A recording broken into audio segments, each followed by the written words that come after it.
Okay, cue musical intro. Boy, that's brilliant.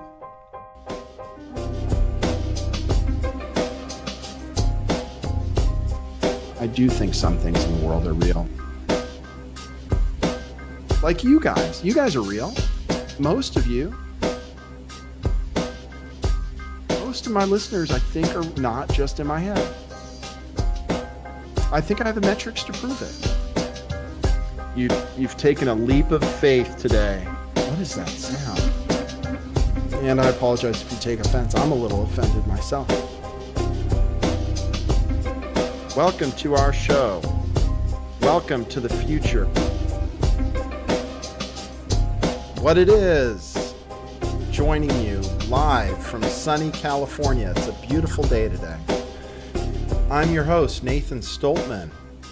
And I bring you the news, the real news.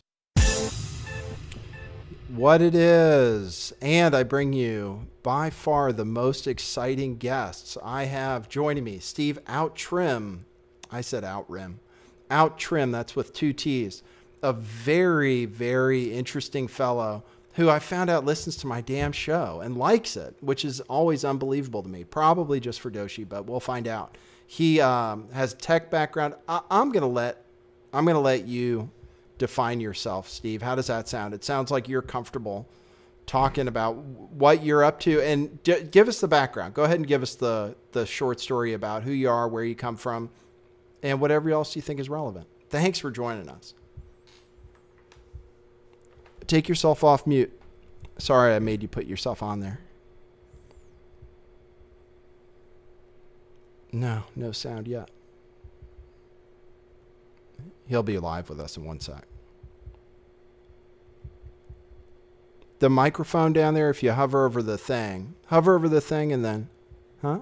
No, I don't hear you, man. You don't hear me? You don't hear me? Oh, you hear me. I don't hear you. You know, you're not, the microphone thing isn't muted when you hover over the thing. There we go. Oh. Damn. Feedback. Shit. Now we have feedback real bad.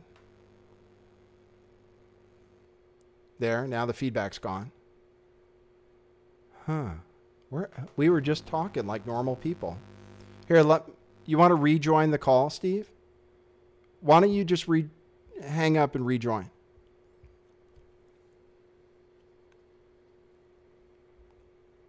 We're going to get this straight. That was weird.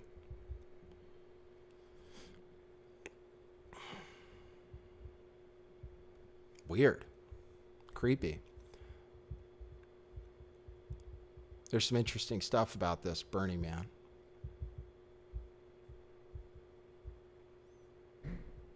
The way it's set up and everything. This year's theme is Radical Ritual. Maybe I could show you how the thing is set up. Hold on. Let me make sure I'm... Okay. I'll set up a new one. Yeah, we can do Skype. Okay. Skype's fine.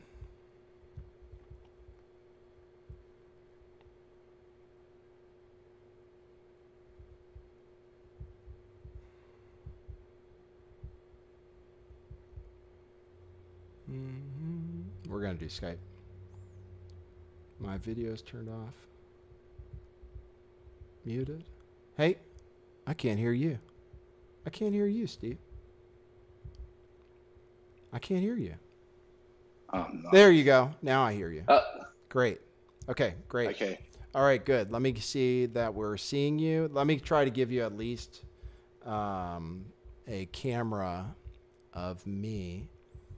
Thanks, everybody, for bearing with us. That's why it's a live show. Okay, so let's see. Camera. Here, you can see part of me at least. Okay. Okay. Stop that. All right, now. Here is Steve. Hey, Steve. Joining us from Auckland, New Zealand today. It's Hi, everybody. where it's only 8:11 in the morning when this thing started. So go ahead, man. I gave you the introduction. Now go ahead and tell us the story. Yeah, so I grew up in New Zealand, moved to Australia when I was 19. So I have an Australian accent, actually, not a Kiwi accent. And was always involved in the tech industry. I started an internet company in 1995 called Sausage Software. Sausage.com was our web address. And we had a program called Hot Dog that made it very easy for people to build web pages. And in 1996, 97, as the internet was really exploding, it was named the third most downloaded piece of software on the internet. So I took the company public when I was very young, 23. Actually took Rupert Murdoch's record for being the youngest CEO of a public company in Australia. And he'd held it for about 50 years. I had it for nearly 20 years. The current guy who's got the record was 19 when he took his company public a couple of years ago. But through being in the tech industry and in Australia, I heard of Burning Man. And I was actually, the first I heard of it was from the Hot Wired mailing list. And then Wired magazine put it on the cover. And then I was at a meeting in Sydney back in probably like 97, and with quite a high-level executive from Sun Microsystems, which Sun was the Stanford University network, big computer company spun out of Stanford, just like Google did. And back in the day, they were a major military and defense contractor. And this guy, the chief science officer, John Gates, said, "Hey, do you go to Burning Man?" And he's a guy in his 60s with like grey, silver hair, really respected guy that's meeting with presidents and prime ministers all around the world. I'm like, wow, he knows about Burning Man? What's going on with this thing? I have to go. And so I first went to Burning Man in 1998, and I've been 11 times. I've also been to one of the regional burns here in New Zealand called Kiwi Burn. And I write a blog called burners.me, which is the largest independent site on the internet discussing Burning Man. And one of the jokes I like to tell is, how do you tell a burner? Just wait, they'll tell you. And if anybody knows people who've been to Burning Man, it doesn't take very long before they're like, "Oh, have you been to Burning Man? Are you a burner?" It sort of comes up a lot in conversation. It's almost like this club that you join. And a lot of people have been to Burning Man once, and they think that they know everything about Burning Man. Or if they've been back twice or three times, they're like, "Oh, I'm a veteran burner by now." But once you've been to Burning Man into the double digits more than 10 times, you start to look at the event a little bit differently. The initial novelty wears off. And so for me, I started my blog as a huge Burning Man enthusiast, but as I did more and more research about what's really going on there, the organization behind it, the occult elements, the military government elements, I've become a little bit more cynical. And, just to summarize the introduction, I would say to people, go to Burning Man. It's an important part of the world. It's an important part of the tech industry. But go there with an understanding of what's potentially going on and what may happen to you, or what people are perhaps trying to do to you when you're at Burning Man. Okay, so that's where I'm interested in. And it's interesting to me that you say go when I see there are so many traps you can fall into there, and the nature of the ritual itself may be occult in many ways, may be designed to pull in a particular kind of person and a particular kind of energy. And so what was the appeal? Okay, so I have some experience in Silicon Valley too. I worked at Ferrari Beverly Hills for 5 years. So I was hobnobbing, with a lot of these high-end tech people. And one of my coworkers went to Burning Man every year, and he was a cool guy. And I thought it was really cool too. So what is the appeal? Why does somebody go? Besides, that you knew somebody who told you about it, and then it was in the tech magazines. What else? Yeah, well, to put it into context from my own experience, when Burning Man sort of emerged, it was kind of like when the global rave scene was emerging. And the electronic dance music, it hit the UK and Australia and New Zealand kind of a lot earlier than it did the United States. I think from sort of the mid-2000s, EDM became this huge, huge wave in America. But back in the 90s, it was, this was more of an underground thing. There was illegal warehouse parties going on. In fact, many of the early raves did take place on military and government installations like armories and Air Force bases, places like that. And so in San Francisco, these underground parties were getting shut down. And so people would go to the beach, probably down towards your way. People would be doing outdoor parties. But there's this idea that we can't really get together as a community and listen to this loud thumping electronic music all night long in places where other people live. So we have to go away and do it as an underground thing. So I was very into the music scene. And when I first went to Burning Man in 1998, there actually was very, very little electronic music there. There was maybe a couple of camps playing it. They had impressive installations. But when you go there today, there's more than 1,000 different stages. There's 500 mobile art cars driving around with music on them, people dancing. There's about 80,000 people making a temporary city for a week. And it's primarily an art festival. So you see art at Burning Man that you don't see anywhere else in the world. And I think regardless of some of the negative things that may be going on there, I think it's definitely worth going for the experience of seeing the art, because I think that one of the parts of the spectacle that overwhelms people the most when they go to Burning Man is just this stuff is on such a massive scale. You're looking up at a statue that's 60, 70 feet high, and there are people, climbing around on the top of it, and you're in the middle of the desert 4 hours from the nearest city. You're like, wow, this thing just gets there for a week and disappears. And everywhere you look is something like that. And so you walk in, you see that spectacle, and you're in awe. And it's almost like a predictable effect. It's sort of like when you walk into a shopping mall, maybe you smell the Cinnabon or something, and you see the bright lights, and something switches in your mind, and you're ready to go shopping. That's been very carefully designed with techniques like Gestalt. And I believe that the Burning Man experience has been very carefully designed in the same way. Okay, so you're saying that it may not be... so a few different things that are interesting is that you came to it and you think it maybe evolved out of the rave scene, which I participated in just a little bit in the early 90s in warehouses in Baltimore, where they were doing it. And I understand. And then the electronic dance music EDM scene came on after that. And it's a way for people to get together. And you said it's a way for the community to get together, but it's a particular kind of community of people, isn't it? And a lot of times, so these kinds of things, it's kind of like drum circles. It's kind of an occult thing in the first place, is getting this kind of energy around this pulsing rhythm, this music, and then directing it somewhere, perhaps.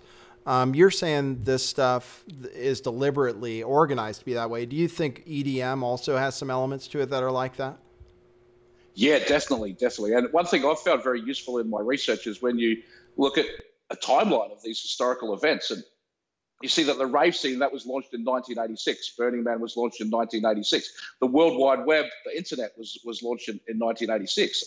MAPS, the Association for Psychedelic Studies, was launched in 1986. The Cacophony Society, which is closely linked to both Burning Man and Project Mayhem, which I think we'll talk about a bit later, that was launched in 1986. So you have all of these kind of cult-like groups and the internet coming out, and then you have some of the military guys behind the internet saying, what we need is drawing people together in communities electronically, through internet, bulletin boards or whatever. So how can we get the people of the 80s who are, that was the Gordon Gekko, greed is good kind of era. You might be a bit young to remember that. But, there's a lot of people running around in suits. And how do you get them to suddenly go and do kind of after-school activities like they did in high school and go to the internet to organize it? So that was an objective of the planners of the World Wide Web. And it seems remarkable how much Burning Man continually meets the objectives of these planners. Having said that, it's definitely evolved. The music's evolved. I think if you look at the application of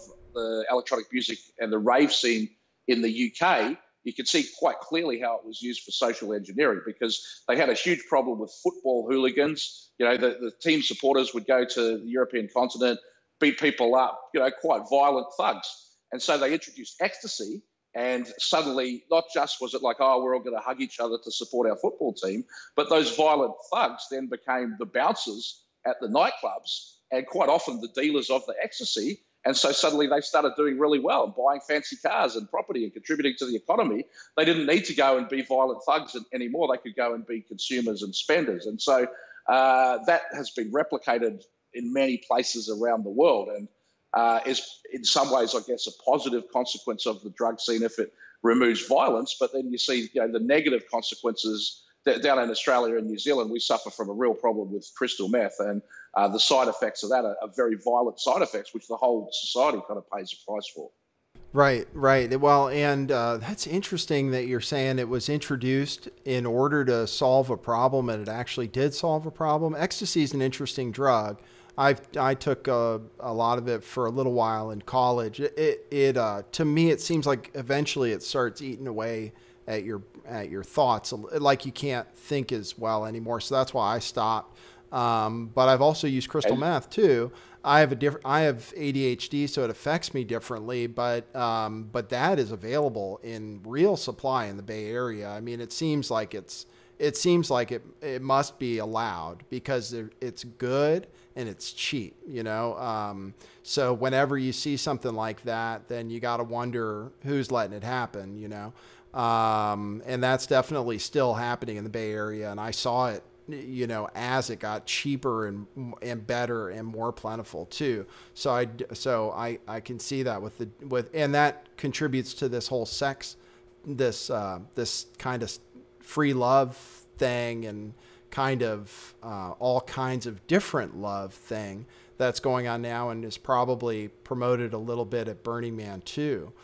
Yeah, well, we're in the 50th anniversary this year of the human being in Golden Gate Park, 1967, and people could go on YouTube if you put 50 years of flower power. I did a show earlier in the year about this, and the counterculture was artificially engineered and created in the 60s, and the whole idea of hippies and peace and love and go to San Francisco with flowers in your hair, that's a government plot, more specifically CIA, MK Ultra social engineering, working with British intelligence, working with Stanford University, particularly Stanford Research Institute, and people like Allen Ginsberg and Timothy Leary that stood up as the gurus of this generation. They're actually employees of the CIA, highly connected to intelligence projects. And, you follow the history of all of these drugs. It gets back to the same group. Follow the money, follow the history. It's secret societies working at the highest echelons of the military and the intelligence agencies. The CIA was founded primarily by anthropologists. And a lot of this stuff comes from the Macy conferences out of World War II, where they basically brought the best minds in cybernetics, which is the use of computers to control everything as a system, together with anthropologists and psychiatrists and social scientists. And they figured out what was going to be the plan for the new world order, the technocracy, the digital world that we live in today. It's a multi-year plan, and it's no coincidence that it's eerily like 1984, George Orwell's book, and Aldous Huxley's book, Brave New World. We are living in those two things, and that's not because those guys were incredible geniuses with some foresight. They plagiarized each other and other books, some of their friends, some they're not known to them. But the ideas that are encapsulated in those books were being developed in laboratories, in universities and think tanks by people very connected to secret societies. And so the implementation of all the counterculture from the hippies, the Beatles, to Burning Man today, to the rave scene, is absolutely there to control us. It's a weapon of psychological control. Right. Interesting with the drug scene thing, because there were objectives in introducing a lot of these drugs, including LSD, which you linked in one of the interviews I've watched of yours with very closely with the development of the personal computer. And Steve Jobs I believe even in the biography about him, attributed a lot of what he did to using hallucinogens and opening his mind to that. But then subsequently, and the same kind of with ecstasy, as it was developed and then it was suppressed and illegal, and it's still illegal now. And LSD in particular was made really illegal. And that you could argue that there are things that happen to people with LSD that make them turn against the system, right? Like the way drugs affected me, in the end, I turned against them, whether it was intentional or not. So what was the reason for introducing LSD? Like, how it's so hard for me to figure out how they control the effects, because it can open somebody's mind and that person could turn against the system, sort of like you. And I don't know that drugs had any part of it with you, but I mean, then that becomes a real problem for the powers that be. How do they use it to control people? Like, how was LSD used?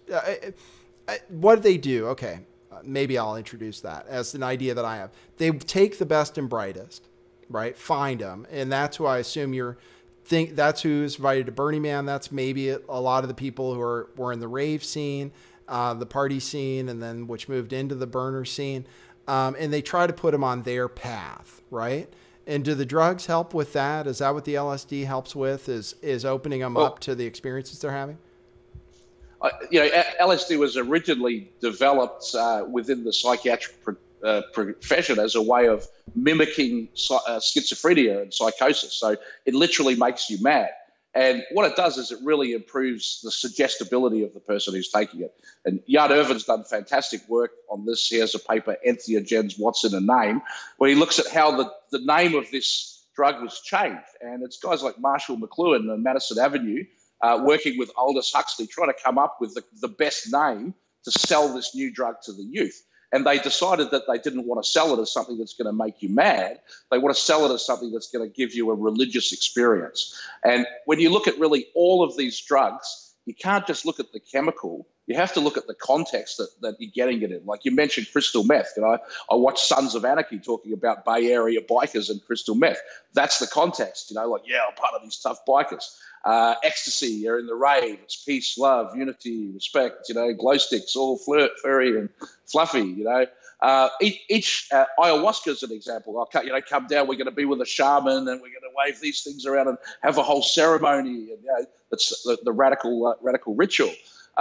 But what is where did all this stuff come from, and how come all of a sudden at the same time you get not just LSD, hitting the market and the mainstream, but the Beatles singing about it, and the merry pranksters driving around the country in this Dayglow bus, and everyone's wearing the same type of fashion, and that's the latest trend now. And new words are being introduced to the lexicon and everything. And this stuff doesn't ever happen by accident. I mean, maybe an occasion it does, but it goes all the way back thousands and thousands of years to what they called the Eleusinian mysteries, where they would have these special festivals celebrating, death and rebirth and that type of thing that everyone was expected to participate in once in their lifetime. And you'd go there and the priest would give you the sacrament and you'd take it and you'd hallucinate, and, the drugs would mess with your mind. And the royalty of the civilization would be the same as the slaves for one day in their life. I mean, they wouldn't look the same, they wouldn't be dressed the same, but they're theoretically all on this one level together, having this religious experience, when in fact the priests are the ones with this magical potion to make the hallucinogenic drug, drawing everyone into their temple and say, hey, you guys, you need the priests. And the subtle message that you're getting is even that king, the emperor, that's nobody compared to the priest, because the priests are in touch with this higher power through the drugs, and they can connect your mind to this higher power at any time. So it's as ancient as that. And when you look at when things like magic mushrooms and LSD were reintroduced to society in the 50s and 60s, the people that were doing it, such as Gordon Wasson, who was a vice president of propaganda for JP Morgan, they wrote books about this, saying we are actively trying to recreate the Eleusinian mysteries, because this was a system of rule of civilization that maintained two families in power for a couple of thousand years. And that's the ideal rule for the oligarchs. They really don't want a democratic republic. They want, everyone is sheeple, and they're sitting in, not even in the paddock. They're in a completely different reality, enjoying life. Sort of like Hunger Games or Elysium, I guess. Okay, so man, there are a number of things I want to talk to you about. I'm gonna remember though. I'm interested. So that's every year that they do this kind of Elysium festival that you're talking about, because that's what I've heard. Burning Man. It used to be the temple of Apollo in Delphi. This is back like 2,000-3,000 years ago. But Burning Man's also the recreation of the burning of a Wicker Man. And the earliest we have that recorded was when Julius Caesar, he invaded Gaul, and then he went which was France, and all the way to Great Britain. And he wrote in his book in 55 BC that the Druids had these rituals where they would build a giant Wicker Man statue. and they would burn people inside the Wicker Man, and that was an annual thing. And this is actually where Halloween and even bonfire comes from, that the Druids would go to each village and they would have a long piece of bone and they would knock on the door with the bone. And that meant that the people had to come and give an offering, which is the trick or treat. And if you didn't leave a sufficient offering of tribute to the Druids, they would come and grab you, all your possessions, throw you in the Wicker Man, burn you in front of all of the villagers. And that was a lesson to show that the Druids were really in charge. Some old guy, he's walking in robes, a big beard, he's got a bone, and he's got fire, but he rules the whole world, the whole world around him because of his magic. And the story is documented not just by Caesar, but other historians as well, of these Druids and soothsayers and sages were so powerful that they could stop two armies from fighting each other, just one guy with his spells and everything. And whether he's doing actual magic or it's just a psyop, it doesn't really matter. It doesn't really matter because it's the effect of it is the same as if it's actual magic. This is important because I'm going to play a video of Timothy Leary basically saying that the CIA created LSD because I saw it in the presentation you did, and that way people can see for themselves that it really, what you're saying is kind of true. And it's a pretty fascinating clip when we're mostly talking about stuff that's happening today on this show. This is some pretty interesting history. And then what I want to ask you is, are there those Druids involved in this production too in Black Rock City? Is there the equivalent of that? Because I believe there is. And I do want to ask you, based on what you've said, whether you've taken any of these drugs before and how you feel about them on that level. But let me play this clip real quick and then we'll come back for that. I'm really interested.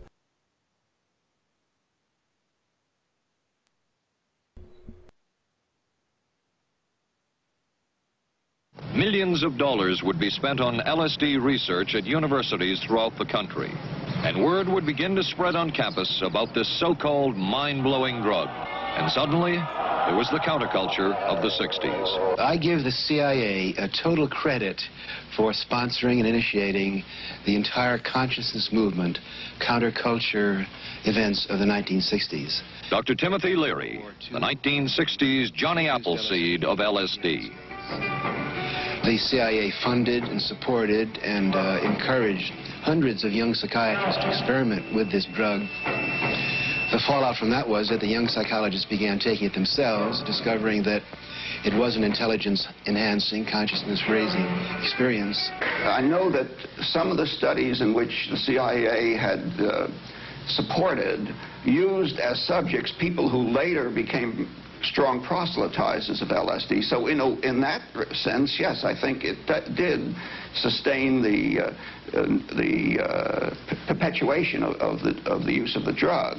And it's rather ironic, isn't it? Okay, so there we go. I'll ask you first. Have you taken any of those drugs before? Yeah, I mean, look, I used to drink the Kool-Aid. I drank the Kool-Aid of the tech industry and of Burning Man and of the rave scene, and I participated in it. I'm a bit older now. I'm a family man.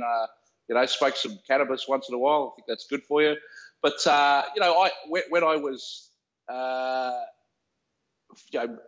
going to different raves around the world and things like that, I tried LSD a few times, and I had some positive experiences on it. I had some negative experiences on it. I think it's a very dangerous drug. It's very powerful. And, I'm someone with a solid relationship with my mind. I feel strong and confident and in control of my mind. And even then, there were some challenging moments on LSD. And it makes me think people that are perhaps less in control or more prone to things like schizophrenia or psychosis, it would be very, very dangerous for them to take a drug that was developed to bring on psychosis. And you look at an example like Sid Barrett from Pink Floyd is probably a very well-known one. He took too much acid and that's it. His life was over. Promising young rock star and one of the biggest bands in the world. I mean, his peers are billionaires, and just because of taking LSD one night at a party, they took the wrong dose or whatever, or it was bad stuff, or who knows. And one of the biggest problems is you don't know what you're taking. And, I was involved in a nightclub in Australia for many years. And so very, very exposed through that to all the drugs that kids were taking. I mean, the people, tens of thousands of people a week were coming through there, and I would estimate probably 80% plus were taking some drug or another. I mean, especially alcohol in Australia. But the LSD is being pushed in Silicon Valley now as this is a thinking tool. This is going to expand your consciousness, but just take a small bit of it, just microdose on it every day. But it's still illegal. So if they've got you taking an illegal drug every single day, you become very easy to track. And I want to pick up on a question you asked me just a little bit before I cross to the Druids, but about the best and brightest, that Burning Man is the best and brightest of Silicon Valley. And that's true, and they're there, but they also have these 10 principles of Burning Man that came out in 2003, and that's when it really became most like a cult. And the principles are about radical inclusion. And so the idea of it is anyone's welcome. Anyone can come. Anyone can be a burner. But they also very heavily push this transformational experience. And the transformation project actually, that could be traced back to the Esalen Institute, 30 or 40 years ago. Michael Aquino said it was the major influence on his mind war ideas came out of this project transformation. But Burning Man today is still on with people who are on the board of Esalen saying transformation. You have to become someone you're not. Come out to this desert, take these drugs that will, lower your inhibitions, make you feel and behave differently, and you can have an experience where you become someone, whoever you really wanted to be on the inside, you can now let that out because normal society doesn't let you. And the idea of that is once you've had it, you've realized, oh my gosh, this is me. I'm in a tutu. I'm so free. You associate with Burning Man your freedom and the ability to be your true self. Like the first thing they tell you when you arrive at Burning Man is welcome home. I mean, it's the most inhospitable conditions you could ever imagine. But what they're trying to sell you is that when you're part of this group, you can truly be yourself, and everywhere else in the world you can't. So reject the outside world, come and stay with us, which is classic cult-like behavior. And you can trace so many of these cults, Jonestown, whatever, that they've come out of the same places: Silicon Valley, Stanford Research Institute, Esalen Institute, and many of these cults, drugs is a thing that binds the cult together and leads them to go live in a commune away from the outside world where they can practice whatever practices they want, which are almost always in the name of spiritual enlightenment, growing as a person, being a better person, and being superior to all the other people outside your commune or cult who don't participate like that. Well, so you're right about a lot of that, and I think there's some good things that can happen with drugs, and I'm in control of my mind for sure. But I've taken everything, and I do think there's some to it. Mushrooms more than acid, but I respect your point of view on that as well. So they're trying to have you have that experience, right? So in the case of cults, we can imagine why they're doing it, for allegiance to the leader or what have you, right? For this Burning Man, what these institutes are behind it, we think, sort of the Esalen Institute is something like, I wasn't familiar with the name. So it's something like Tavistock, kind of. Yeah, so, and it very probably is a spin-off of Tavistock. It was set up by two ex-military guys who were Stanford students and basically disciples of Aldous Huxley. And Huxley, around the time of World War II, he came to America. He traveled around the country setting up little branches of cults, little ISIS cults all around the country, and following in the footsteps of Aleister Crowley, who also traveled around the US setting up cults and lodges and things like that. But the Esalen Institute is, it's a new age think tank. I like to think of it as Stanford's occult base. It's on the coast on Highway 1 out by Big Sur. And, if you watch Mad Men, at the very end of Mad Men, the guy's doing yoga and coming up with a Coca-Cola commercial. That's an Esalen. So it's become this spot where all of these thought leaders and business executives go to do yoga and meditate and, very, very probably take LSD. It's not on their website, but from everything I've heard from many people who've been to Esalen, that's what they do down there. They take LSD, they're out in nature, they're in the hot tub, and look, you can have great experiences with your friends on some of these substances, definitely, but you can also destroy your life. But let me come back to the Druids just before we get off that topic. So the other big kind of think tank occult base around the Bay Area is Bohemian Grove, which is in Sonoma County, a place called Monte Rio, up in the redwood trees. They have the 2,700-acre compound where it's men only, and for 3 weeks of the year, the members of the Bohemian Club get together and they have a giant effigy that they burn at the height of the ceremony. And so a lot of similarities with Burning Man there. And you have the leaders of industry. Basically, every Republican president, I'm not sure about Trump, but every other Republican president has been there. You've got heads of military, heads of Fortune 500 companies, banks. And, a lot of deals got done at Bohemian Grove. The United Nations came out of there. The Manhattan Project came out of there. Ronald Reagan's Star Wars Strategic Defense Initiative, that came out of Bohemian Grove. If you may have heard of Operation Northwoods, which was the false flag model potentially for the 9/11 attacks. Northwoods is the name of the golf club at Bohemian Grove. Maybe that's just a coincidence, I don't know. But it's very difficult to get into the Bohemian Club, whereas Burning Man, really anyone could buy a ticket and go, in theory. So in a way, it's like, well, the Bohemian Club and Silicon Valley, it needed a recruitment tool that would bring people in, but it needed to filter people so that they'd be the right ideology.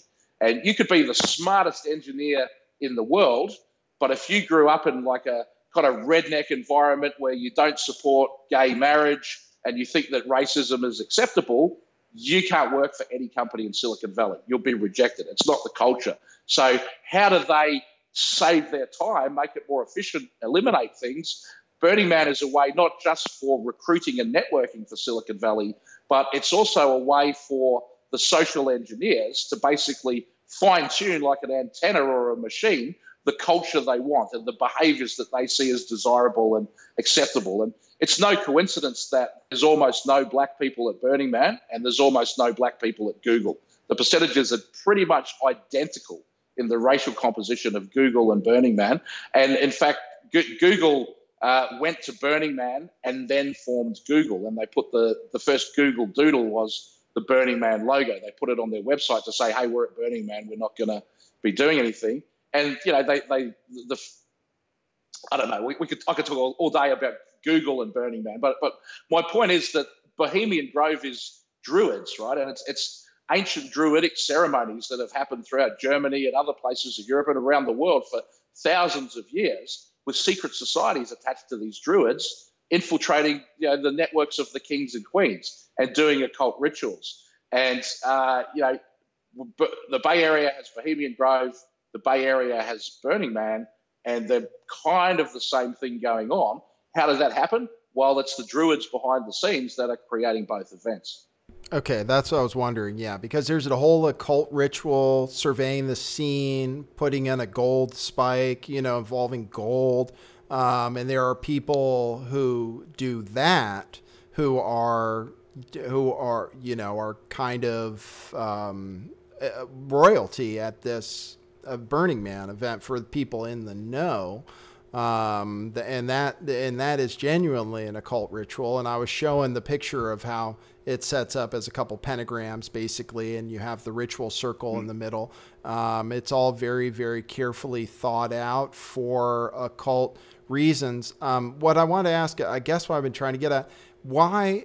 So they're trying to drive this behavior. One of them is sexually aberrant behavior, basically, not conducive of a family. And maybe that's part of the game, or maybe that's part of the path, is not creating families and population control. Some of the other things are, you could argue, more positive. And is that what these think tanks think they're doing, is something positive with this new age stuff? And because there's a lot to new age. I mean, we are at the cusp of something that we could call a new age, and some of these drugs can be used. Scientists and stuff have ideas that they don't normally have otherwise. But I had a friend who, he lost it too. It was never the same again after too much something. So it's dangerous. The microdosing every day, never even heard of that. That's interesting. That would definitely put you in boy, I wonder what that does over time. You wouldn't want to. It can't be good. It can't be good. Taking a drug to hallucinate constantly. And I'm not sure it really would be that useful for productivity. But No. look, I think that, you can go on an acid trip and have a great idea, just like you can go on a walk in a forest and have a great idea. You never know where the great ideas come from. But when you start thinking that they're coming from the drugs, you become very, very easy to control from the people supplying you with the drugs. Yeah, that's true. And so tell me the objectives of the objective. Okay. Well, of Burning Man, you mentioned the attack on the family, and I think that if you look through the secret societies, that's more broadly and specifically when the Illuminati gets put together, they're trying to attack the church, but it's really the Judeo-Christian values of Western civilization, which is a family unit, a man, a woman, children, all stay together, be married for life, and you raise a family and you raise your children to have children in the same way as well. And that has been completely under attack for quite some time. And you can see it really as a specific target of the counterculture. And, a lot of that comes back to Aleister Crowley, who's an incredibly powerful and influential figure, a black magician, and really the founder of, modern Satanism and black magic. And I think that the whole rock and roll and music industry and counterculture has been made in a Crowleyan model, controlled by the OTO, the Ordo Templi Orientis, which is one of the secret societies that Crowley set up or helped to set up.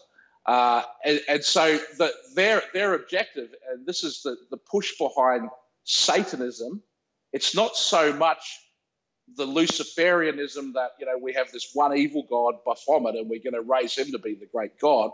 The idea of the Satanism is really the self is God. And the death of God. So these are the ideas of Nietzsche, that we don't need religion to give us a spiritual connection to a higher power. We ourselves are the higher power. And by rejecting all forms of civilization and control, we can become our own kind of Uber man. I loved your show with Vin Armani, by the way, and what he's talking about with the agorism, Mm-hmm. Absolutely. And so the potential should be there within Burning Man, that those of us who want to elevate to a higher dimension, the people that can see more clearly and think better and realize that the old system is broken, we want to reject that and come together and find new ways of doing things. But the thing is that the one place we have offered to us in the world to kind of go together and be like that, Burning Man, it's there, it's inside a Pentagon. And, you mentioned the Golden Spike. So the Golden Spike was actually laid by Leland Stanford when the Transcontinental Railroad was completed. It was the last ever railroad spike to signify the opening of the railroad. And that really built the Stanford's fortune, which enabled the university. So first of all, it's a symbol of Stanford, let alone any of the other symbolism related to a golden spike. But when they lay that in the city, then with the Masonic tools of a square and a compass, they're able to draw the rest of the entire layout of Burning Man of Black Rock City. And it takes place in a hemicircle, which is 66.6%, 666 of a circle, facing towards the rising sun, with the statue, the effigy of the Burning Man, sometimes as much as 120 feet high, in the central access point where that golden spike gets laid. And then from the spike to the edges of the Pentagon makes a pentagram that perfectly defines the size of the circle that Burning Man happens in. And so the six official founders of Burning Man are, kind of, like you say, seen as royalty within this burner community. But to me, they just seem like some of the people in this project who've played a role. And we may never know who the real mastermind of this project is. But, possibly the founders had pure intentions the first time they made this Wicker Man effigy to burn it. It doesn't seem like it. I mean, there's a lot of lies and misstatements around the origins of it, which are signs of a cover-up. But at some point along the way, I think very early in its life, it's been infiltrated by the people that really drive it forward are the ones who pay for it, right? Who bring the art, who bring the people and the music, because nothing in Burning Man is provided by the promoters. Everything is provided by the city. And so that's where you get to see everyone's creativity, like, oh, what can you think of? What can you do? And from an economic point of view in Silicon Valley, I was going to Silicon Valley in 1995, and the early days of the internet were proper entrepreneurs, guys like Mark Cuban, right? I mean, that guy's a cowboy, you know. He's just like walking around. He's a big swinging dick on campus doing deals, bad, and everyone's like, wow, I want to be like that guy. He's successful in business. But now it's more about, you know, what you're going to see at these protests this weekend. You know, the virtue signaling and what are your values, and, you know, can't we all just get along? And there's a technique, a management technique called holacracy that's very popular in Silicon Valley, and it features things like have stand-up meetings where everybody gets to, you know, talk for 5 minutes. And as a businessman, that's an absolutely terrible way to run a business. Not everyone has as much value to add to a meeting as everybody else. So forcing us all to do it just wastes everybody's time. Can't we have a 2-minute meeting? But Silicon Valley is run by companies like Google that exist to give jobs to people and make them feel important. So it seems like there's a whole economy going on, when in fact what's going on is a savage plan of the elites to completely take over civilization, to destroy the family unit and to destroy people's relationship with God and with spirituality, replacing it with religion for atheists, which is what, you know, the mythology of the internet is. We're going to put 30% of our brains will be Google. We're going to merge with the internet and we can live forever. You know, that's religion for atheists, but it's also selling your soul to the devil in quite a literal sense. You're going to be trapped for eternity in hell is how I look at it. Okay, interesting. Yeah, well, we could talk about spiritual stuff too. I think you're Gnostic, and you believe, and you Trivium, right? Is that what the thing is called? I've been doing a series about Burning Man with Jan Irvin from Gnostic Media, and it isn't Gnostic in the religious sense. It's the word Gnostic actually meaning knowing, knowledge, right. And the Trivium is basically logic, grammar, and rhetoric. And it's really worth everybody that's interested in the truth to study the Trivium, because it gives you the tools to say, when somebody's saying something, what are they actually saying? And you know, words can be used against us, and they are.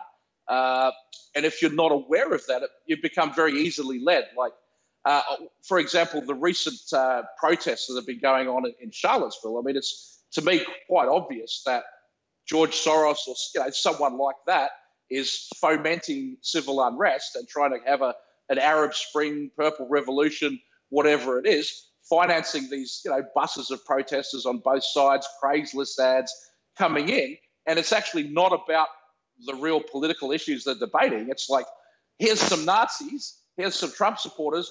Oh my God, Trump supporters are Nazis. And it's just very, very simple, illogical foolishness. But people are completely buying into it. Like, yeah, Trump supporters are Nazis. Like, we have to protest because the Nazis are running America. Like, where were these protesters when the Bushes were running America? I mean, they were censured by the Senate for trading with the Nazis. So you had actual Nazis there for 12 years running the country. Everyone's cool.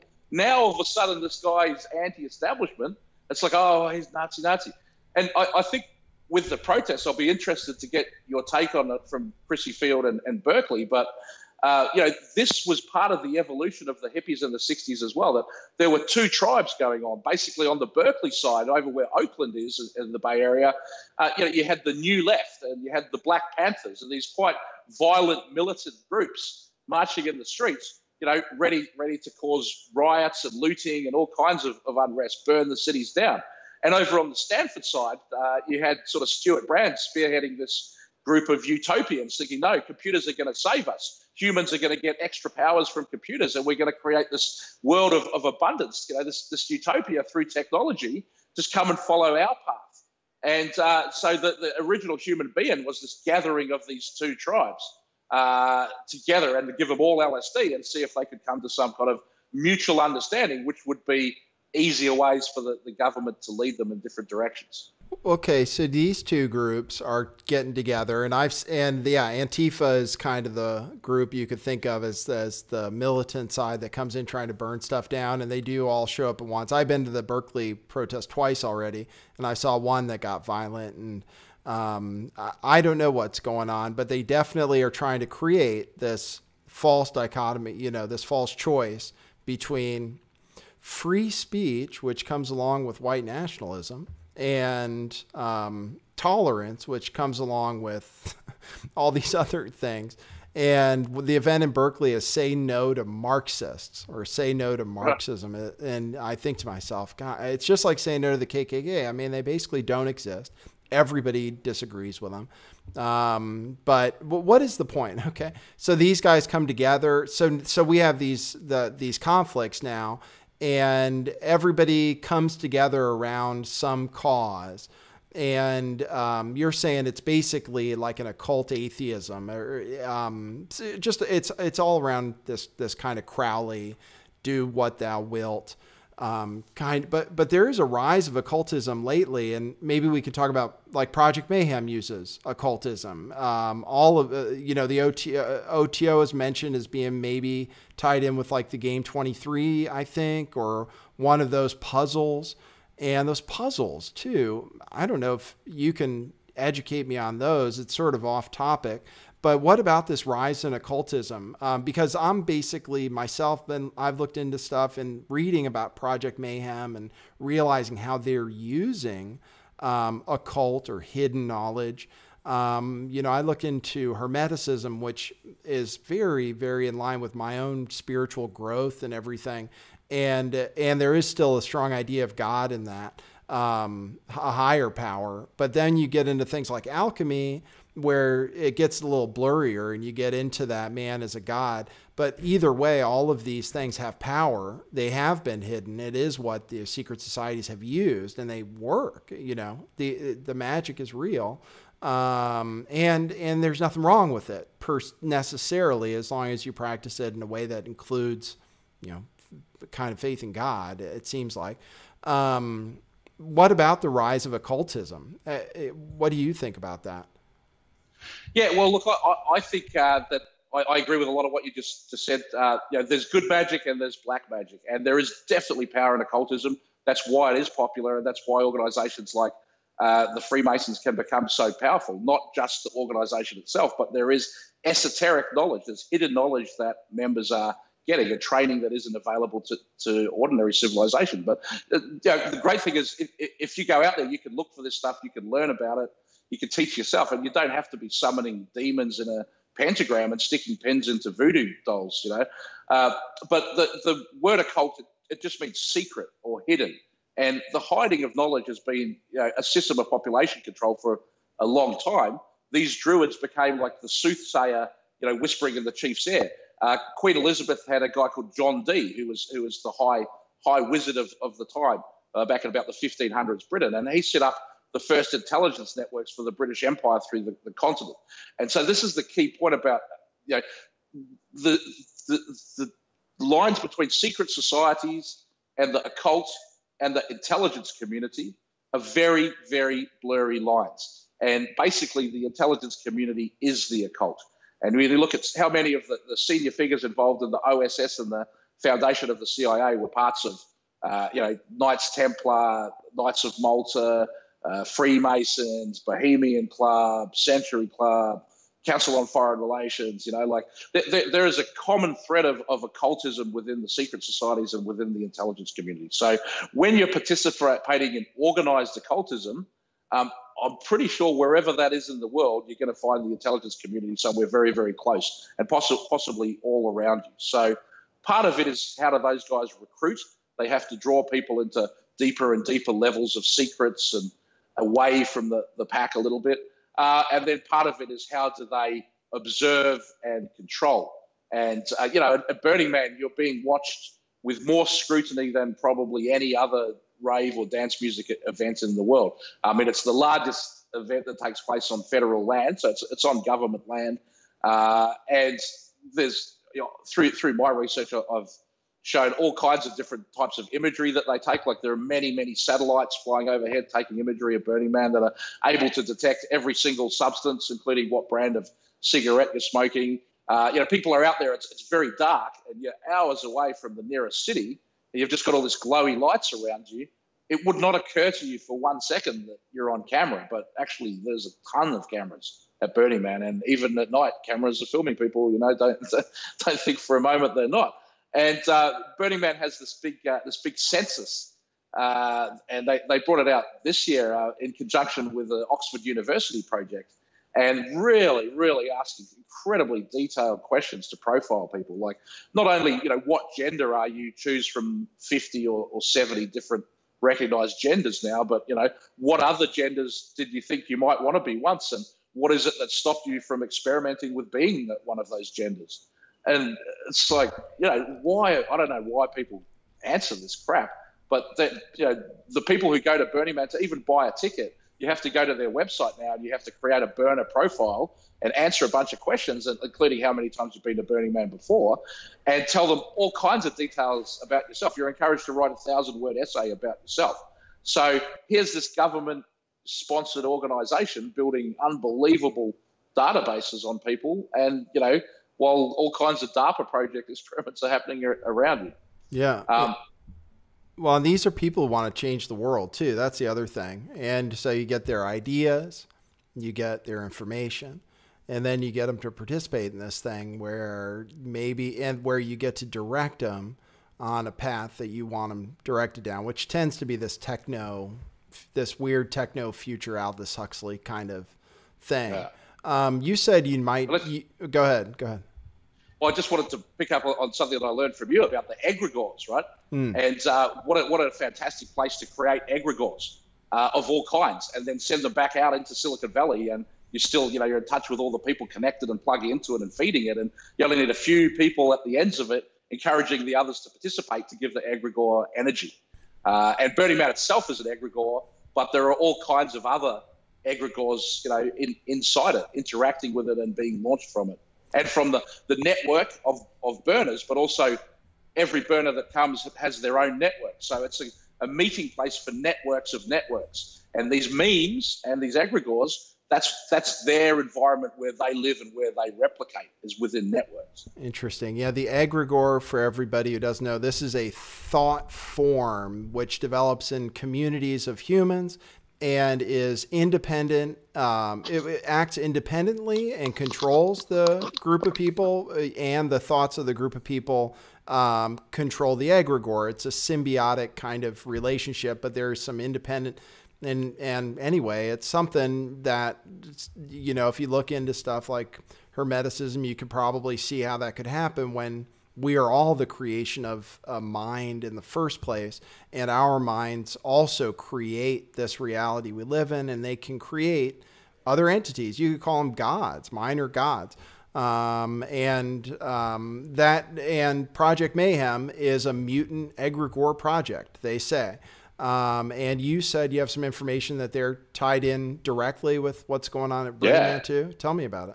Yeah. So I mean, first of all, it's a work of panic art, and that's not art in the sense of just panic being frightened, but of Pan, of the god Pan, the god of chaos, and with the goat legs and everything like that. So you could definitely see Burning Man being a work of panic art in the same way that Project Mayhem is.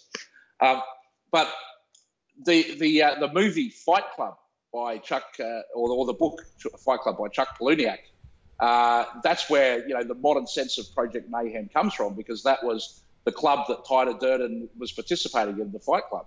Well, Chuck Palahniuk was a member of the Cacophony Society, which is one of the foundational groups of Burning Man. And he's actually admitted several times that he modeled the Project Mayhem in Fight Club on this Cacophony Society. And this is one of the earlier examples of live action role play, LARPing, or active reality games. We have a thing in San Francisco called Bay to Breakers, which is a big run into the city, and some people would dress as salmon and they would go upstream running against the runners just to be funny. That's the Cacophony Society, doing these kind of ironic pranks, these kind of street theater happenings, and theoretically it's all in the name of fun. But in fact, you look at the backgrounds of some of these people, and you find military intelligence and all this going on, and the merry pranksters, same type of thing, same type of background. You find more recently the NSA specifically putting out requests for participants for projects to study active reality games and live action role playing. And even crowdsourcing the truth is mentioned in one of one of these things. So Project Mayhem, I would say, is a continuation of a project which is probably one of the main projects behind Burning Man. So the Project Mayhem 2012, which they came out with, Anonymous was going to have this entire reign of terror. And as you mentioned, a lot of the documentation related to this Project Mayhem 2012, it is quite occult, spiritual, sort of like mainline, borderline occult. I mean, they talk about Robert Anton Wilson, Illuminati. They quote Alan Watts, Allen Ginsberg. I mean, there's basically, well, at one point they say this is modeled on the values of Freemasonry. And it would not surprise me at all if this Project Mayhem was a project of Freemasonry, because it's got many, many, many of the elements going on within it. And they say it's all just a game. We're just playing a game. We're just having fun. We're just making it up. But the objective is to overthrow democracy. So, right. If their objective was really to overthrow democracy, would it be the same as this, but they just deleted the bit saying it's just a game, or I don't know. But one of the things that was very interesting was how Project Mayhem 2012 was, they said we're promoting all of this cryptocurrency, and now we have Project Mayhem 2020 saying in 2012 we said go buy Bitcoin, and if you'd followed that, you'd all be millionaires right now. Right. And I looked into that claim, because I was taken with that claim at first as well. But what they reference is, look here, this is where we said it. Right. You go and you look at that page. It's page 16 of a forum, but the other pages aren't there. And you go to the Wayback Machine, and the first time you could ever find this page on the internet is going back to 2014, not 2012 or 2011. So, I mean, if Anonymous was telling everybody, hey, here's what you should do, buy Bitcoin in 2012, why isn't there a record of it? And so I started looking more and more, and I thought I'd found something that was earlier proof, but it was in a Pastebin account. And I did a test, and if you have a Pastebin account, the content of it you can change without changing the date of the account. So anyway, the claims Anonymous is making of what they said. Also, if you go back to even by their own example of here's where we were telling people to buy Bitcoin, actually what they were saying is that, Bitcoin is going to be important. Send us some. Just send it into us. We need it for Project Mayhem. So it's a little bit different from, sell all your assets and put that in a Bitcoin, although that did appear in these later ones. So you have to ask yourself if this is really, okay, it's just some artists having a game, or it's an actual hacking group that, wants to bring in agorism, or wants to tear down democracy and replace it with something better, but they're doing it, for the good of their members and the good of everyone else. Well, why would they fake their history? Why make fake pages to kind of create a paper trail of, hey, we did this and said this in the past, when really they didn't? It doesn't make a lot of sense to me that any artist would go to that trouble to mislead. There are other ways that would be better and more artful to mislead, but it does look exactly like the type of things that we see the intelligence community doing around all these false flag hoaxes. Right. Well, you know what's funny? Tyler was born at 11/11, and the license plate is the first thing, the Charlottesville thing. I saw 11/11, and I said Project Mayhem, and maybe it was the egregore that made it happen. Then you saw that interview with the mom, and her license plate was 11/22. Yeah, I know. What's the odds of that? I know, right? And so I you know what's funny? Maybe we can move into crypto, since how much longer do I have you? I've had you about an hour. You said I've probably got another 15 minutes. Okay, cool. I just before we go to crypto, can I just quickly say about the Tyler? Yeah. So the main thing of this Project Mayhem was called Tyler. It was all one word, Tyler, and now in Project Mayhem 2020, it's T.Y.L.E.R. I don't know what it stands for though, but the Tyler is actually a role in Freemasonry, and the Tyler is someone who stands outside the lodge and makes sure that only accepted Masons can enter within the lodge. So he's sort of like the security guy of a Masonic lodge, and the point of entry to the Freemasons is the Tyler. So that's quite an interesting name. But the other thing is that in the description of Project Mayhem 2012, Tyler was going to be a decentralized WikiLeaks to use the blockchain not just for currency, but actually for getting information out there shared on the record. So the thing about WikiLeaks is that you don't send them an email and they put it on their website. They vet everything they publish, and then they publish it in conjunction with mainstream media outlets who also have the chance to vet the content. And there have been some other approaches to that. Like, for example, Aaron Swartz was involved in creating Secure Drop, which is used by some media outlets. And it means that you can go to, say, the Guardian website and anonymously deliver documents. But it still gets vetted before it goes out there. Now, the idea that any whistleblower can go to Tyler with information, send it out there, and that's it. It's on the internet forever, and it's on the blockchain, and it can never be taken away, is an incredibly, incredibly powerful idea. Like, if that had happened in 2012, it would have dramatically changed the world. And all of the stuff that we're seeing of the leaks or hacks or whatever of the last election, it wouldn't even be relevant. No one would be leaking in Gucci for 2 WordPress sites because everyone would just leak to Tyler. I mean, it's the ultimate dream of anarcho-hackers, and it's the deep state's worst nightmare. And basically what Anonymous said is anyone who thinks it would be a great idea to create this Project Tyler, get together and join us, and we'll work together in secret to make it. And in fact, when the 21/12/2012 happened and the Anonymous Project Mayhem went and happened, a few websites got hacked and defaced. Some of the sites that got hacked were like the Iranian government, Egyptian government, deep state targets rather than anything that you think hackers would normally have any interest in looking at. But none of these mastermind computer programmers, coders, or anything like that were able to find the skills to make this thing Tyler. And that idea's just completely vanished. And if you read now the Project Mayhem 2020, they're talking about something totally different for Tyler. It's more like, the artificial intelligence is like you're talking about with Quinn and the chatbots and stuff, right? Presumably. Right. Well, the other thing about Tyler here, I was going to show something I ran into in the SVV. What I was learning about it, the SVV was this Ohm coin. And one of the things that they promote now, I can't find it now, through the SVV, one of the things you can do for Ohm coin is a FOIA request, And that's one of the things you can do. So it is you're right. I'm just kind of confirming that's what I came across was, and one of the things they said in Project Mayhem was release everything. That was one of the goals. That was supposed to happen December 21st, 2012. That's when they were supposed to release all these documents. Never happened. WikiLeaks. Well, they claim that Snowden first tried to contact Glenn Greenwald in December 2012.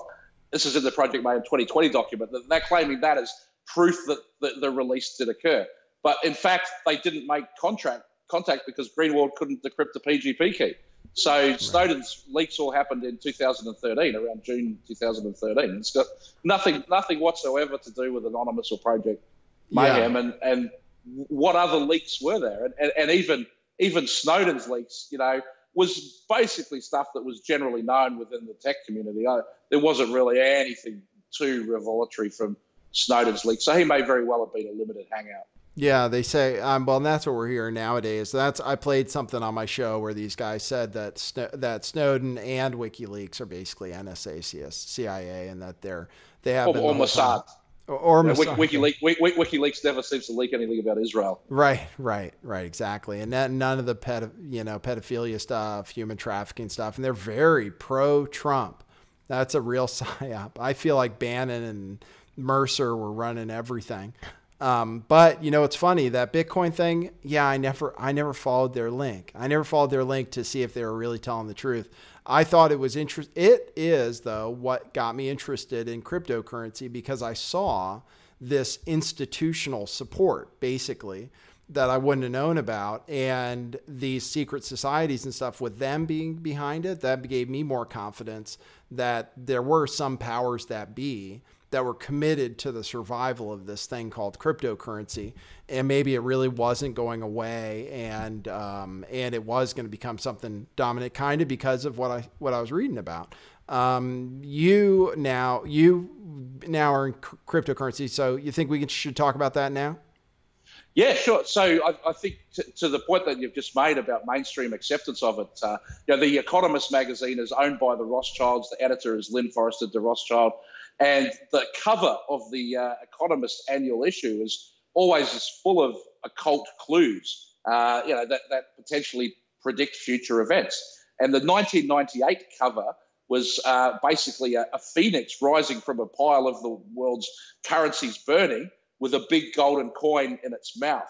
And the sign or symbol or whatever on the golden coin looks a little bit like the Bitcoin logo. And it was talking about 20 years. And so next year would be the 20 years since that Economist cover. And it looks like I wouldn't be at all surprised if what we see by the end of 2018 is all of the world's central banks moving to a blockchain, possibly the Bitcoin blockchain, possibly another one, but basically taking this idea of a distributed ledger, and that becomes the single financial system for the entire world. And this has been a goal of the New World Order and the secret societies for a long time, to unite the world with a single global currency.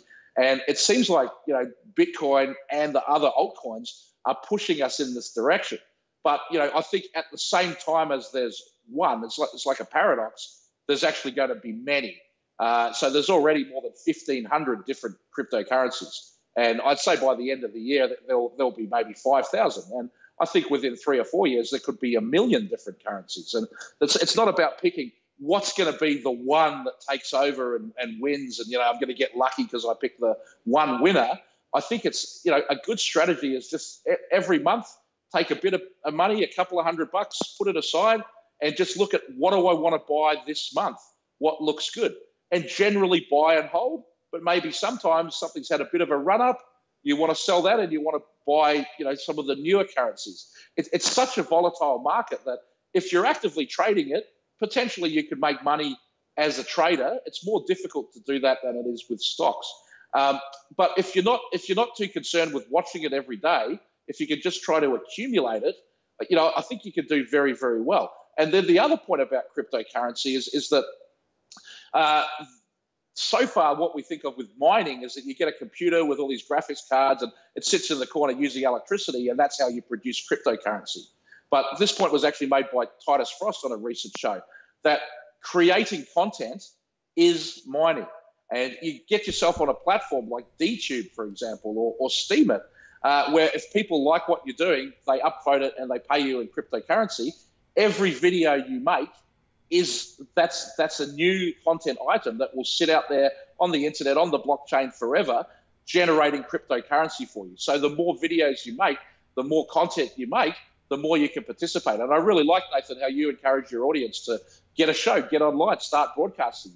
I did it, and it's been a great experience being on YouTube, and a great way to get my research out. But also I get stuff coming back from comments from people that have done their own research, or they challenge something and I learn something from that. So don't think about broadcasting as just, hey, I'm going to be having a voice on the internet and get my ideas heard. Think about it as mining, that I'm going to go out there and I'm going to create monetizable content, even if each video you only get $1 from. Once you have thousands and thousands of videos, it can add up. Yeah, well, and I do it a different way, but yeah, it's funny because this guy called into my show and he was like, I'll never donate because I believe information should be free. And actually, information is the most valuable thing, and that's what these intelligence communities are trying to harvest, from people who can create information, who really create. And when you create something like we are today that provides value, then yeah, one way to monetize it is stuff like Steemit, but I worry that that's used for, just like Ohmcoin, for can be used to nefarious ends when you start, what do you call it? Incentivizing content. When you start incentivizing, it's the same thing that happens on YouTube, though. They incentivize the crap they want to do well. So they'll give views on the kind of videos they want to get views. They'll promote stuff like Pizzagate, for example, and other, or the Seth Rich conspiracy theory or what have you. And I'm worried when that happens on a financial level, like on Steemit, when that thing picks up steam, if you will, that it can turn into a monster, because who knows who owns all the steam and is giving you these things. Because I've posted stuff on there, I never get anything. It's the same as way if I post it on Reddit, which is rigged too. So that's the thing I worry about. You know, how do you avoid the influence of these same intelligence agencies that were in it from the beginning? They own huge masses of this crap, and then they can make people do what they want them to do. You know, how do you avoid that? Yeah, well, just the fact that nobody knows who invented Bitcoin is a pretty clear sign that the intelligence community created Bitcoin. Yeah, Satoshi Nakamoto or whatever. No, I mean, the same with Tor. You know, Tor for anonymous browsing, the Onion router, that's created by the US Naval Research Laboratory. And if you go and look at the presentations that the Naval Research Lab puts online about Tor, it's stuff about, you know, how to get past its anonymity. So it's a mistake to think that Bitcoin or any other cryptocurrency is truly anonymous. It's not. And in fact, in many ways, it's transparent. You know, if you have a wallet address and say, hey, send me donations, well, anyone can go to that wallet and they can see what donations you got and when you got them. So it's in a way, you know, from the point of view of the New World Order, moving all the transactions to the blockchain is going to completely eliminate money laundering, because their artificial intelligences can track all of the money laundering. But, you know, in practice, who's doing most of the money laundering? Well, that's the drug dealers. Who's the drug dealers? Well, that's, you know, the same elite people that are, you know, building these systems and controlling the NSA and the CIA. Wow. So that's interesting. You're saying it can be used as a way for tracking even more, but that's if they know who the address belongs to, I suppose, right? It's a way to track. There was a study just recently published from Princeton. If you put Princeton Bitcoin anonymity into Google, it should come up. And what they found is that basically when you started to spend the Bitcoin to buy things, you know, at places that accepted Bitcoin, from the transactions with those payment gateways, they could determine who the person was. And it was, even the researchers were stunned by how easy it was to identify people. They thought they'd be able to do it, but they thought it would be a lot harder for them. And the other thing that people never really think about on the internet is cookies and also digital certificates. That, you know, when you get your Bitcoin in the first place, you're converting it from another financial account, or when you log onto an account with your passport or password or whatever, you know, you're exchanging these digital certificates, not just between your computer and the computer that you're plugging into, but the entire certificate authority of the internet. And, you know, you don't know what servers are in there. You know, you don't know what NSA and government servers are in the internet, even in this conversation that we're having now. You know, you should just always assume that, you know, the government is watching every single thing that you do. Because that's the nature of these systems. It doesn't have to be a person watching you now. It's the most powerful artificial intelligences ever built. And we all have a digital self that's there inside the computer. And the information about our digital self is better than we know ourselves. I mean, Google is saying they can predict what we're going to be doing 2 weeks from today with 87% accuracy, and the best humans could do like 70, 73%. You know? So this computer's knowing us better than ourselves, but we're kind of disconnected from that digital self. So guys like Elon Musk are saying, put neural lace in your head and you'll be connected to your digital self, and you'll be able to, you know, operate much better, because nothing will ever be forgotten or whatever. But when you go to Burning Man and you're encouraged to take these suggestion drugs and have a transformational experience and do something different, you know, the idea is, who would you be if you weren't your digital self? And who is that information really valuable to? Well, it's incredibly valuable to the intelligence agencies that are accumulating all this data about us, because if they know who we would be if it was really the true us that we can't be in our existing normal life, that's information that can be used to exploit us in various different ways. And it may be as overt as, I'm going to blackmail you, or it may be something covert, like you told the story of, you know, a Scarlet Woman seductress sent from the intelligence community to make you think that you're in a relationship with her. And really, she's there to, manipulate you in different directions. I mean, but that isn't actually a rare thing that only occasionally happens to people. That sort of thing is going on all the time. And it's increasing in frequency, and it's increasing in sophistication, because the same artificial intelligences that, Cambridge Analytica and Bannon and Trump are tapping into, this is military generals that's all around Trump. This is the military that has these systems that they are releasing to private companies from time to time. But, the capabilities of these military intelligences to think, 30 steps ahead in manipulating events and situations because they want us to behave in a certain way, it's beyond our comprehension. We can't even perceive really that it's going on.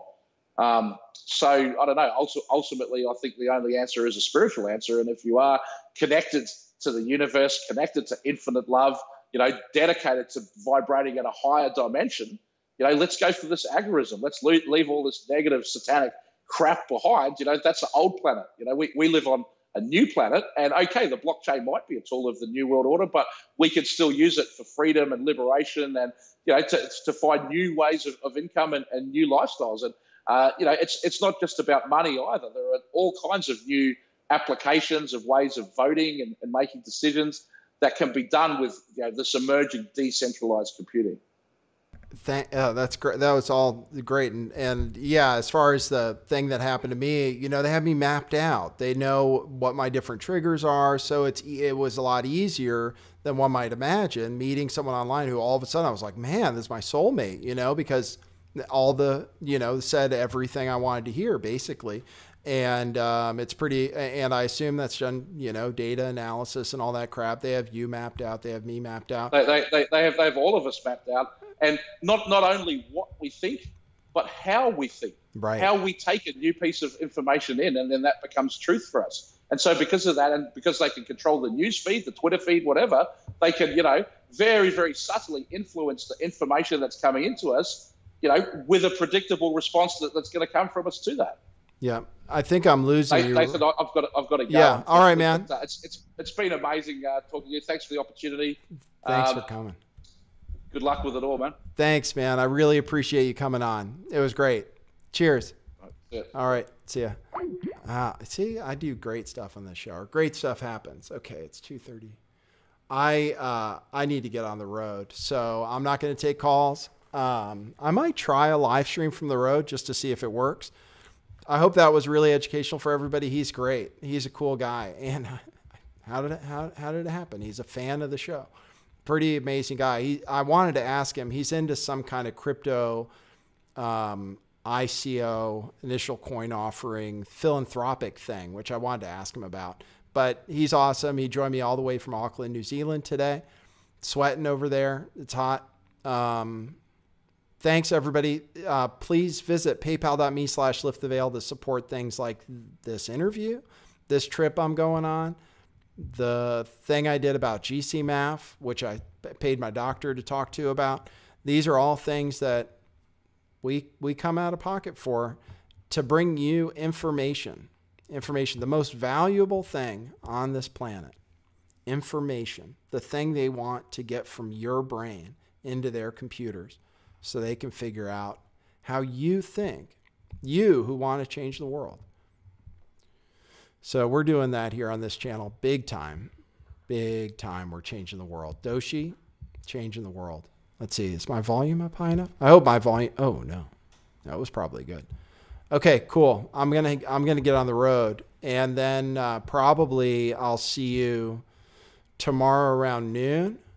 That might be the first time you see me, is tomorrow around noon, live streaming on this channel. I might test the phone to make sure it's doing it right. Maybe on my way up there. Boy, that was a cool interview. Thanks for joining me this week. That GCMAF thing is huge. That company apparently is being chased all over the world. So that's huge. Once I have funds for that trip to the UK, I'm going. I got great interviews there. So also, I keep saying it, but go ahead and go to Discord if you want to meet friends. Thanks, everybody. Thanks for a great week. And boy, exciting weekend. Wish me luck. You can join me tomorrow around noon, but regularly most days except Saturdays, 1:11 p.m. Pacific time, 4:11 p.m. on the East Coast, the United States of America, 9:11 in London, England, and 8:11 a.m. the next day in Auckland, New Zealand. Cheers, everybody.